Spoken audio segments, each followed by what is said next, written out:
Hey kids, what time is it?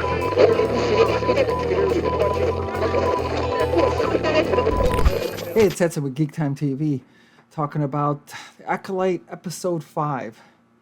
So picking up right after the end of Episode 4, where the Sith, well, I can call him a Sith Lord now because something happens in this episode where they actually use the term Sith, where the Sith Lord appears armored and helmeted, and the Jedi, all the Jedi that went there to look for Master Jedi Kelnaka, draw all their lightsabers and battle.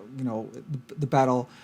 They start the battle at the end of the episode, and then it continues on this episode right at the beginning of this episode. But for some reason, part of this is they made the choice to obscure this part of this battle by tree. You don't really see the whole thing. You just see bits and pieces through trees. I guess I'm not sure if what the choreography was at the beginning of this, because you don't really see everything. You kind of just see the Sith Lord cut through all the Jedi that came there, all the Jedi that we really weren't introduced to. I don't think we even know their names, but he seems to just have it very easy with them, cutting through them, killing them.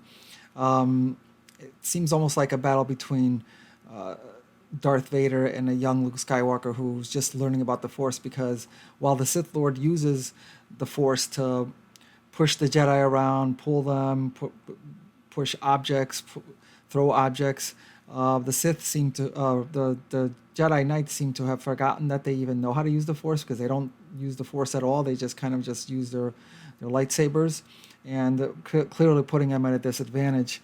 There's also a part where a couple of them, their lightsabers inadvertently just go off. They power down, and it seems to be that I've never seen this in the movies, in the movies or TV shows, but I think it's written down in a story somewhere where there's this material called I'm not sure if I'm going to pronounce it right, cortosis, that the Sith Lord's armor is apparently made out of, because this material can deflect lightsabers. It could also cause that effect where it if a lightsaber touches it, it powers down momentarily, and it takes a few moments to power it back up. So they have a disadvantage of that. Apparently, his whole armor is made out of that. I know that probably confuses a lot of people because you haven't seen that, but it is something that's written in a story somewhere about it.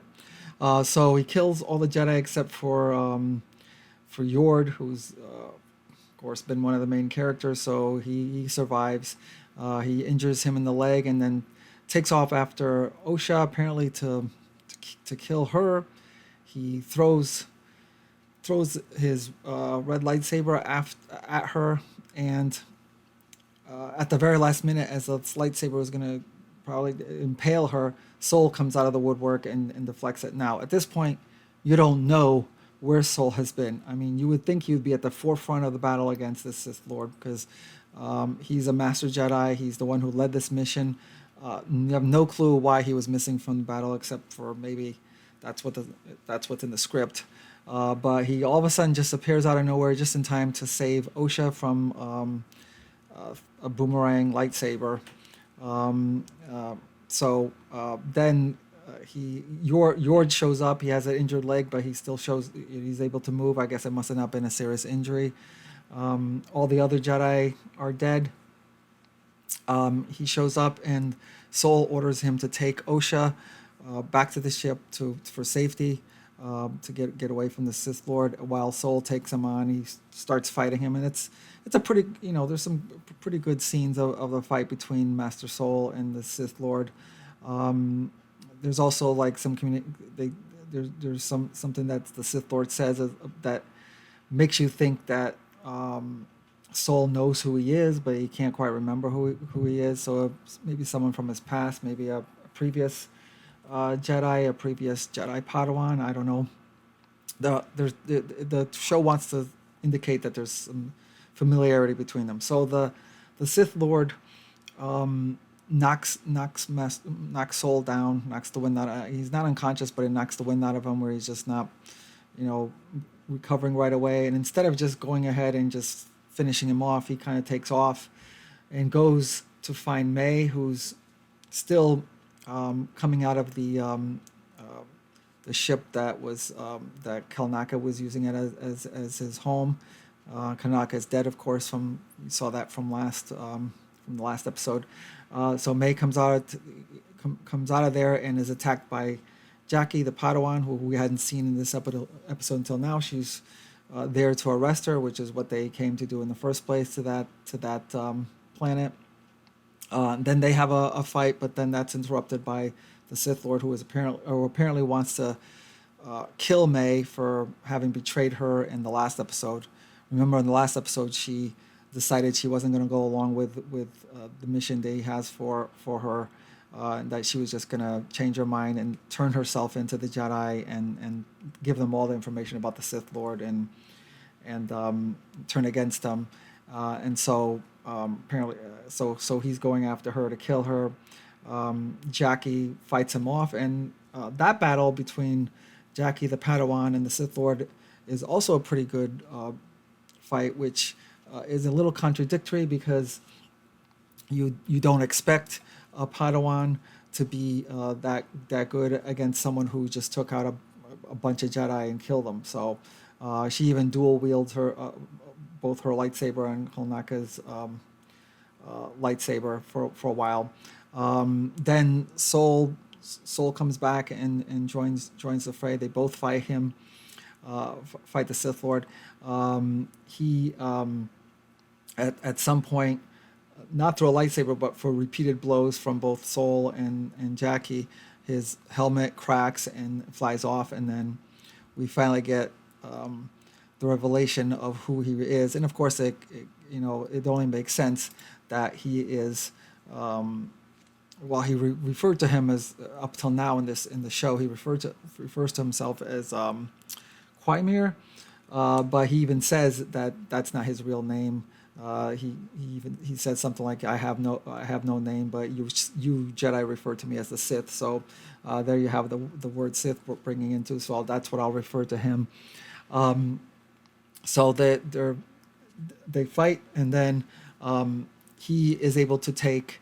Well, right after the big revelation, right at the same time as there's a revelation of who he is. He winds up killing Jackie, the Padawan. She's dead. Soul is enraged, but then he takes May as a hostage, as you see here. He's threatening to kill her. He has a lightsaber right up to her head and is about to kill her. If Soul doesn't back off, so Soul kind of like just throws his lightsaber off. In the meantime, Yord and Osha have been wandering around in the forest, seemingly to go bring her to safety, but it was a complete waste of time because at some point she has kind of this premonition that the Sith Lord is killing everyone, and she convinces Yord to come back. So that was kind of like something stupid, just take off just to come back. There was an exchange of dialogue between them that was a little bit something that might be a clue to the rest of the series, which is that Yord was saying something like that in speaking in his fight against this Sith Lord. He was saying something like, he doesn't fight. Well, first he says something stupid where he says he doesn't fight within the rules of combat, which is stupid. Your enemy isn't just going to follow along with what your rules of combat are. But then he says something like, he gets into your head and stays there. And then in response to that, Osha says, well, my mother was able to do that. And of course she's right. She's during that flashback episode 3, you see that young Torben, who was a Padawan back then, the witches do take possession of his mind. So it seems to be like something to be that they want you to remember that her mother was able to do something like that. So either her mother or the witches trained this Sith Lord to be able to do that, or there's going to be something where where her mother is still alive out there somewhere. So they wind up coming back. They attack this. Before he's able to kill May, they attack him. They distract him from behind. Yord attacks him, not with his lightsaber, but he just starts attacking him in hand-to-hand fight. The Sith Lord lets May go and to fight Yord, and then kills Yord, and he breaks his neck. and it was a little surprising to me, but that both of those characters that we've known since episode one, Yord and Jackie, were killed. But I mean, I guess it goes along with it that if the Sith are trying to remain hidden from the Jedi, that they're just going to wind up killing everybody that has discovered him. You also do. There is something that I'm kind of speculating a little bit that does seem to indicate from the dialogue that he might have been there during when the Osha and May were very, very young, and then the fire broke out and killed everybody there. That he was there that during that time. He might have seen what happened back then, and is kind of putting that blame on Soul. You see some kind of burn marks on his bare arm. You see this bare arms for the first time in the show, and you see some burn marks there, but maybe indicates that he was there back then. I don't know. Maybe he was a Jedi Padawan at one point and turned against him. Maybe he was someone that excuse me. Maybe he was someone that the witches claimed that they created Osha and May with the Force. Maybe he was their first try, that they created him first and weren't happy with that, and then went on to create the twins. I don't know. There's some kind of linkage there. I believe he was there, and at some point, probably in the next, I think there's 3 episodes left. The next 3 episodes, we're probably going to get either another flashback episode or like some information about that from what happened back then. There definitely seems to be where Soul feels kind of guilty about something that may have happened. So May tries to run away after the Sith Lord lets go of her, but then she's hit by the Osha sees her and takes out her stun gun and hits her, takes her down. Then she takes her. She has this little electronic device that she's almost like considering like her friend, because she even tells it. She calls it Pip. She calls it Pip and even says, "I love you, Pip," I guess. And she has some kind of personal liking to it. And what she does is she places the device square in the back of the Sith Lord and makes it has it emit a bright light, which attracts these creatures from the trees. You saw something like that in the last episode, where one of the creatures comes and attacks them, and Soul like slices the creature in half with his lightsaber. But they're attracted by light, which up until this point, you would think with the lightsaber battle that they had like a bunch of lightsabers from the other Jedi Knights. You would think that they would attract them, but it wasn't part of the script, I guess. So the light from this mechanical device in the back of the Sith Lord, who apparently can't get to it even with the Force, attracts all these creatures, attacks him, literally lifts him away as he's fighting them off, and takes him away. Obviously, I don't think he's gonna die from this, but I'm sure it's just a way to get rid of him. And so then May's stunned somewhere after Osha got it, and then there's a scene with Osha and Soul, where Osha says to him, why did the Sith Lord say that stuff about that he can't be trusted, that something happened, and she wants to know what was there something that he had, some kind of secret that he has regarding what happened to her family way back when there was a fire. And you see that expression on his face that he's definitely feels guilty about something, and he wants to explain it to her. But before he can explain it to her, inexplicably, now this show seems to have a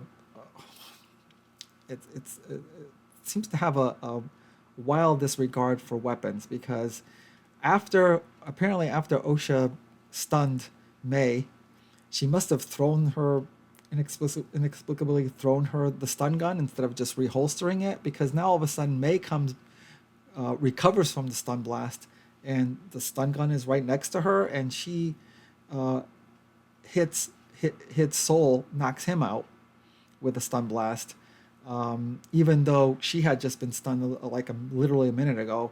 But she recovered right away and hits him before he can kind of reveal to Osha what his kind of involvement, what kind of secret he has from what happened way back when she was younger. So he gets knocked out. Then Osha and May go off to clearing to talk, and May is telling her, please don't choose the Jedi over me this time. Reject the Jedi and come to me. I'm their only family. which seems to be kind of like a schizophrenic type act, and this character seems to be doing a lot of that. A lot of characters seem to be contradictory back and forth, because literally at the end of the last episode, she wanted to run to the Jedi to give herself up to join them to tell them about the Sith Lord, and so you would think that this would be her opportunity to tell Osha, look, I know what I did was wrong, but I want to make up for it, and I want to go with you with the Jedi and to give you all the information about the Sith Lord. But no, she doesn't. She tries to, again, talk badly about the Jedi, saying that the Jedi are the ones who ruined everything from her family, are blaming the Jedi for everything, even though she's the one who started the fire. But I guess we don't know everything but from back then. Tries to convince Osha to come with her. I'm not sure what the plan is. Are they just going to run off and like just try to run off as fugitives, I guess, because now they're going to have both the Sith Lord and the Jedi following them. So I don't know what her plan was about that, but Osha doesn't go along with it, still calls her a criminal, blames her for what happened when they were kids. They fight. May force pushes her and knocks her out. And then she, again, I'm going to bring about the blatant disregard for weaponry. She looks over, and there happens to be a lightsaber just right there on the ground, just right next to her. I don't know whose it is. Maybe yours, because it's gold. So she picks up a random lightsaber that's sitting there on the ground. Uses a lightsaber to cut her hair. Excuse me. So that she could fool Sol into thinking that she's actually Osha by merely cutting her hair. Then takes her sister's clothes, leaves her sister there. Who knows what might happen to her while she's there. Leaves her sister there in the middle of nowhere, and then goes and meets with Sol and convinces him to take her with him as Osha. I don't know why he's not able to sense that she's not Osha, why he's fooled into thinking that he's May, but he goes off to the ship with her, which again, I don't understand what that's all about, because literally there's a bunch of Jedi, including Master Jedi Kanaka, plus all the Jedi that the Sith Lord killed, and they're laying there dead on the ground, and he doesn't like think to go check on them. Maybe they're not all dead. He doesn't go to give them a proper burial. He doesn't go to collect their weapons, just leaving their lightsabers, just this precious weapon that the Jedi have, and there's a bunch of lightsabers just there seemingly on the ground for anyone to pick up. He just leaves it there and gets fooled by May into thinking that she's Osha, and goes back to the ship with her. I don't understand this. I don't understand how these characters kind of act very, very contradictory, kind of like not make any sense. And I can only assume that the writers had certain plot points that they wanted to get to, certain reveals, certain big moments that they want to happen, but then they didn't know a sensible way or a thing that makes a way to make sense. So they have the characters kind of like acting really weird, really contradictory, so to speak. And what exactly is May's plan? Just to disguise herself as Osha? What, so she can get close enough to Sol to kill him? Or do something else with other Jedi? I mean, she already said that she's not going to go along with the Sith Lord's plan for her and killing the Jedi. So all she has to do is just give herself up. So what is her plan in terms of being disguised as her sister? I don't know. So a lot of things that are kind of like don't make sense are left up in the air. Also, you do see that little creature. They call him Basil, who is the tracker from last episode. You see him also get back on the ship with us after Sol and May's disguised as Osha, and he seems to be like detecting a different smell that is almost like he knows that that's not Osha. So maybe he's going to be the hero of the day. I don't know. Then the very last scene, the Sith Lord does come back. He, after having fighting off all those creatures, the convenient creatures of the forest, he comes back and he sees Osha there, which her sister left her there, and Apparently, apparently, what he's going to take her in and maybe convince her to be his new acolyte, which is like kind of like a callback to Return of the Jedi, back when Darth Vader was trying to turn Luke into the dark side, and of course Luke wouldn't do it, and then he then moved on to say, well, there is another one, and he's like saying, oh, there's your sister, your twin sister, and he can go after her, of course, which enrages Luke and goes on for there. Well, this seems to be a callback to that, where the Sith Lord couldn't make it, so May has failed to be his acolyte, so now he's going to try to convince Osha to be his acolyte, maybe try to use whatever secret he knows about the Jedi and what happened to her family, convince her that the Jedi are bad, and maybe convinces her to be his, to join up with him, so that to get back at the Jedi. I'm guessing, I don't know. Still, so much you don't really know, and I'm still not convinced that he's the only Sith Lord out there. There might be somebody else, and I keep thinking about Osha and May's mother still being out there. But anyways, again, there was some really good stuff here. There's some of the scenes with the lightsaber fighting were pretty good. The actor, I can't think of his name, the actor who plays Quaimir, who's now revealed to be the Sith Lord, he's actually pretty good. He did a pretty good job in convincing you that sometimes he was like a fool, and when in fact he was actually this very powerful Sith Lord. And he actually kind of probably was the most consistent character throughout this episode. He knew who he was. He wanted to be. He didn't want to go along with the Jedi. He knows how to use the Force, and he wants to use the Force the way he likes it, and doesn't want to follow the Jedi's rules. And yeah, he's kind of the bad guy, but he's seems to be like very and he's kind of convincing as an actor in terms of playing that character.